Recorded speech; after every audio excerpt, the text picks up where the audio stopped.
All right, Shalom. First and foremost, I would like to give all praise, honor, and glory unto Yahweh, Bahashem Yahweh Shai, Bahashem Rakakadash. Double honors unto the apostles and the elders of GMS, whom rule well, teach well, being great example to his younger brothers. And peace and blessing salutate to his hopeful leg out there pushing his word in truth and in sincerity across the four winds in the name of Yahweh Bashem Yahweh Shai, pushing to get up out of here. Shalom to the hopeful leg, the believers, the listeners, whom have came back to the obedience of the scriptures through faith in Yahweh Bashem Yahweh Shai. And what I want to get into this morning, is a lesson, dealing with two words, okay? Compliance and commitment, okay? Compliance and commitment. And compliance, all right, is not a bad word, it's not a bad term. And commitment is not a bad term. Depend on, okay, what are you compliant and committed to? But even between the two, okay, there's different circumstances. Now, being compliant means that you are, submissive to a particular order. Now, in the workplace, all right, you have this thing, called what? OSHA compliance. That means that the standards of your working conditions are compliant, okay, with OSHA. Okay, it means you're submissive to the standards, okay, outlined by OSHA. Okay? But when you're compliant, you're pretty much trying to see the bare minimum that you have to do to meet the compliance standards. Okay? There's a difference between compliance and commitment. Okay? When you're committed to something, you're locked in. That means you will always be looking into what OSHA has new coming out, what they got a standard, but you go above and beyond that standard. Okay? There's a commitment. Okay? And what we have to understand within this ministry is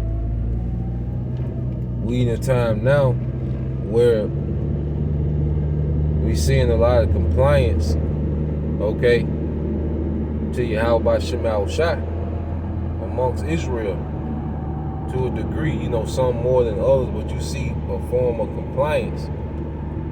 All right? People that, submit to not, cutting their beard, not getting lined up. Okay? You have women to a degree that are compliant, okay, to the order. But when we come into the times of Jacob's trouble, we're going to see who's committed.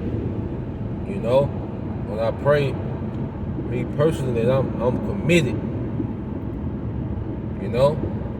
Not just in compliance. But remember, when you're compliant, you're pretty much doing just enough to meet a standard.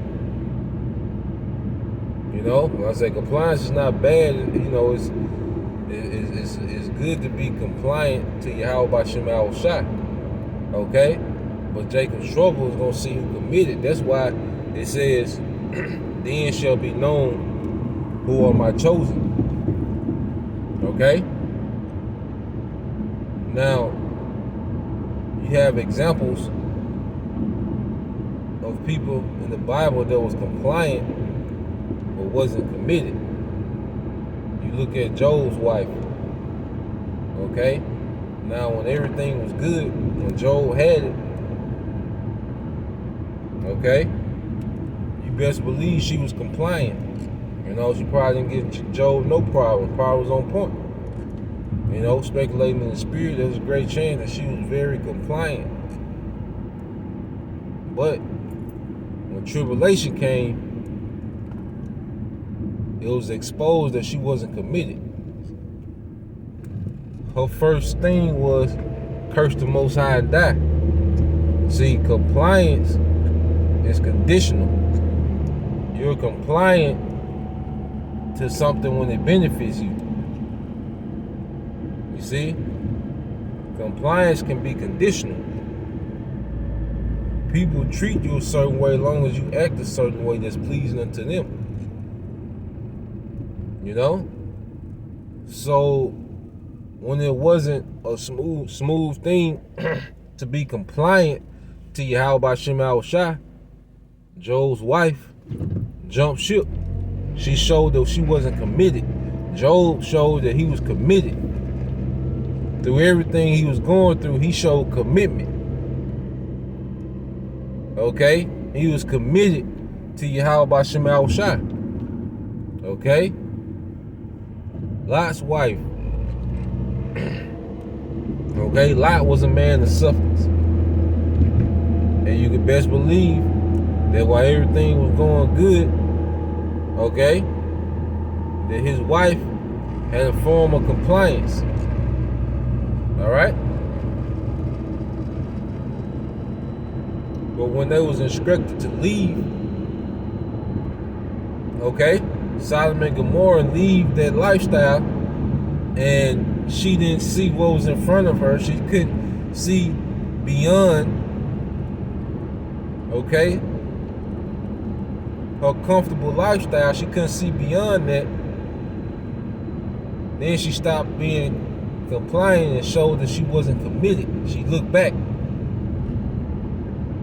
Okay? But she was compliant, but she wasn't committed. Lot was committed. He looked beyond that comfortable lifestyle. Okay? And was committed to the instructions of Yahweh Shem Shai through the angels. You see? You go to those 3 Hebrew boys. Alright? Hananiah, Azarias, okay? Mishael. Okay? What did they show? Of course, before, you know, the decree came forth from the king to bow down, all right, to the image, they was compliant, you know, Hebrew boys.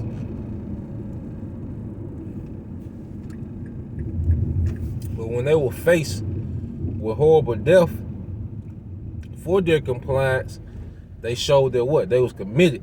They was locked in. You see, they showed commitment. Daniel, he showed commitment.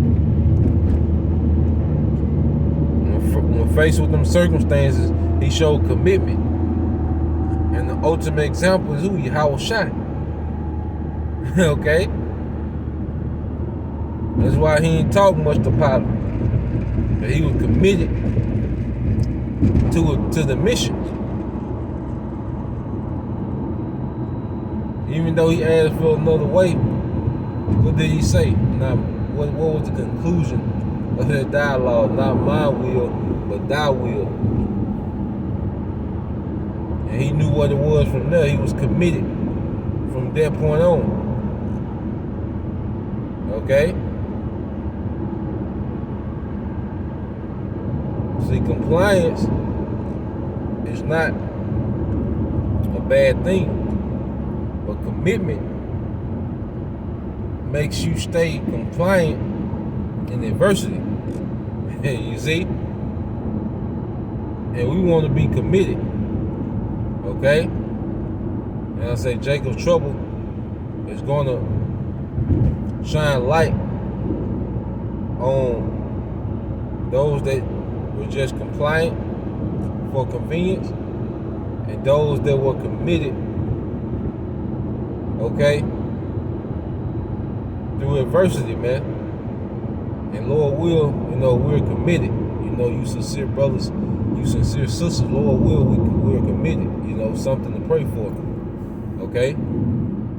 So that was the point. You know, just wanted to bring those things out. All right, Lord will, you brothers and you few sisters edified. Till next time I say shalom.